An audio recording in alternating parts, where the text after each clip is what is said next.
You're listening to America First with Sebastian Gorka, former strategist to President Donald J. Trump.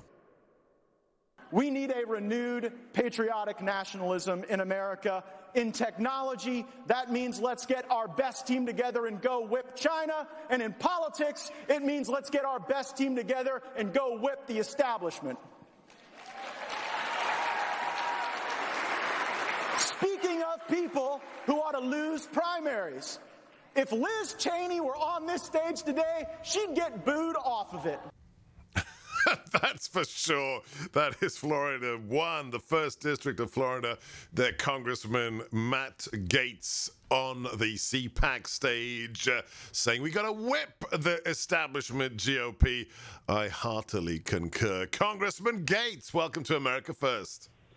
Oh, thanks for having me back on, Dr. Gorka. And my main message is the message of this show, the brand that you've staked your reputation in the media on, this notion that putting our country and our people first is the path forward in our party. But you see it and I see it. In Washington, D.C. right now, with Donald Trump living down in Florida, the establishment is doing everything they can to get their power back. Yeah. They're getting us kind of remired in northern Syria. They are, turning the resources that we had intended to be used for the wall into welcome centers for illegal aliens.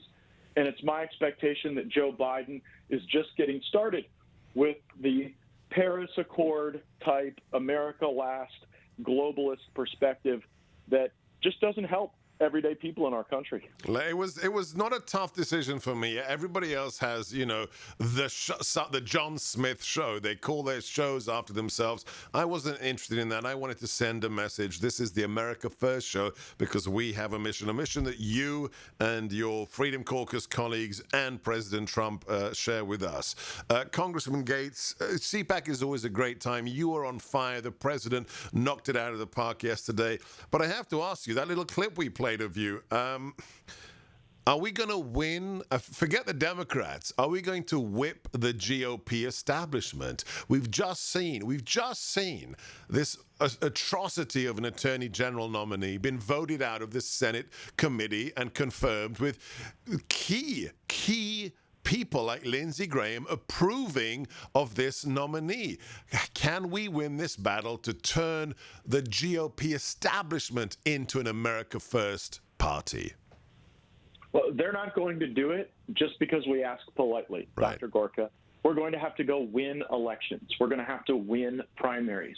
And in all of these cases, I'm not saying they're bad people. It's just their ideas result in managed decline for the greatest nation on earth, and we should not stand for that.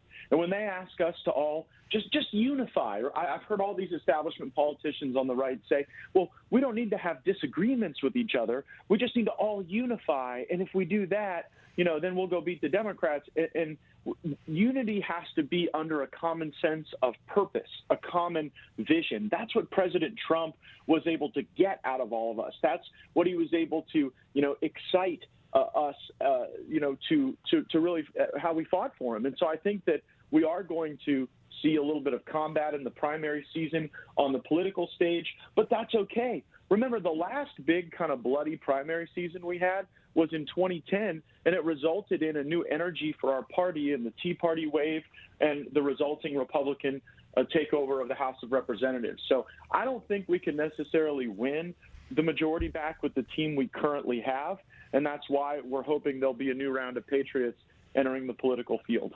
Follow this man right now, gaetz.house.gov, and Rep Matt Gaetz on Twitter. He's only got 1.2 million followers. That's Gaetz. Congressman Gaetz, do we have, and this is what I've been noodling on for a while now, I'm going to write something about it.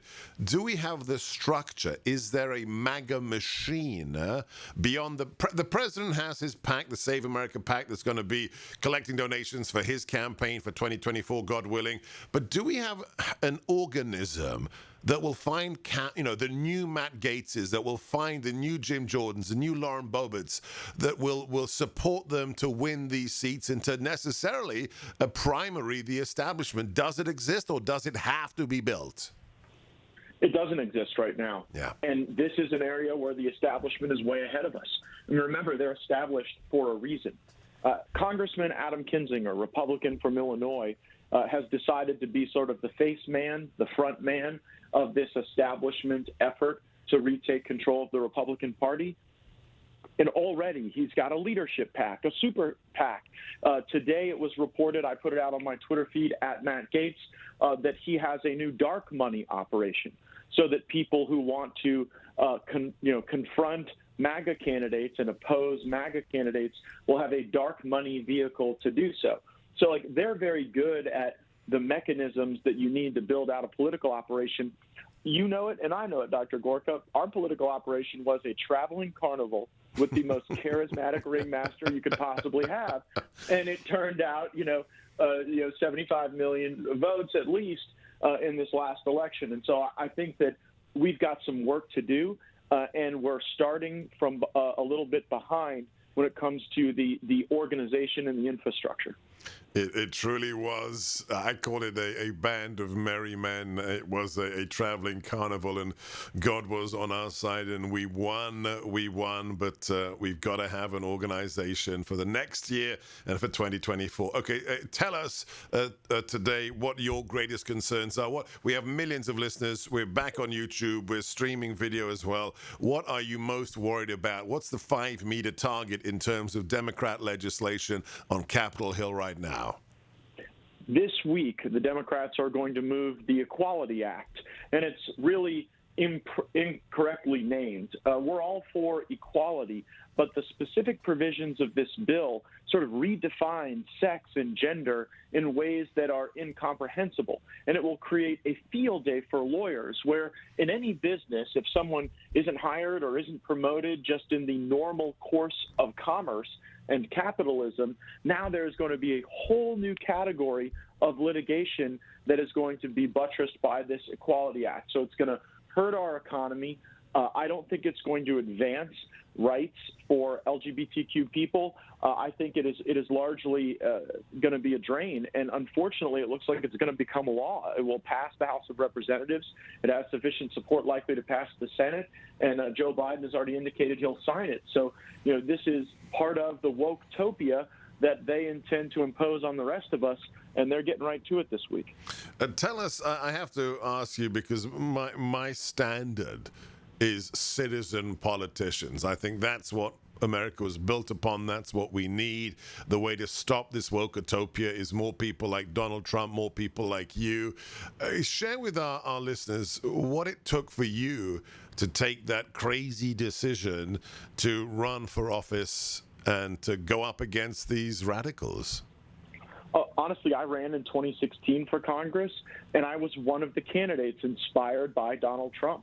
I saw his energy. I saw the way we could realign our politics, where it wouldn't be just the same special interests pulling everyone's strings, but that we would have a way to get the good ideas to the very top without the normal nonsense of the Beltway and the swamp. And we did that. That's why we have better trade deals now. It's why the president used foreign policy to create peace, not war. It's why we realigned America's asylum laws and we ended the tens of thousands of people crossing our border, illegally during those awful months where we had not yet changed those Obama-Biden policies of catch and release. And so, all this progress that was made, I saw as quite possible under Donald Trump. And so, we need that inspirational effort to draw great candidates out of the business community, the entertainment community, out of civic life, out of military, life, and into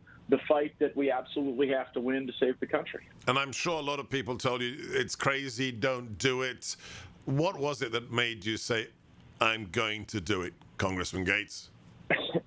I knocked on the doors of a few of my neighbors that lived in my neighborhood, and I told them it was something I was praying about and thinking about.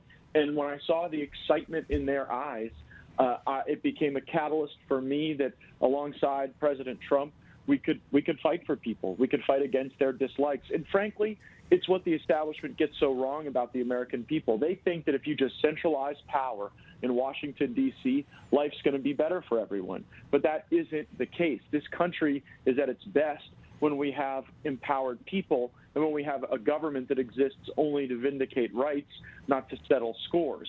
Now we see, and you've experienced it as a creator of content, this fusion of big tech, big media, and big government that is all coming together under the Biden administration, with senior executives and engineers at Facebook and Amazon and Google going right to work in the White House, in the national security apparatus.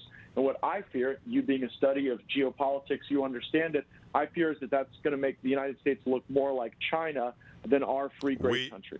He did it because he was inspired by Donald Trump. You should think about it too. God bless you. Follow this man, Rep. Matt Gaetz. I'm Sebastian Gorka. This is America First.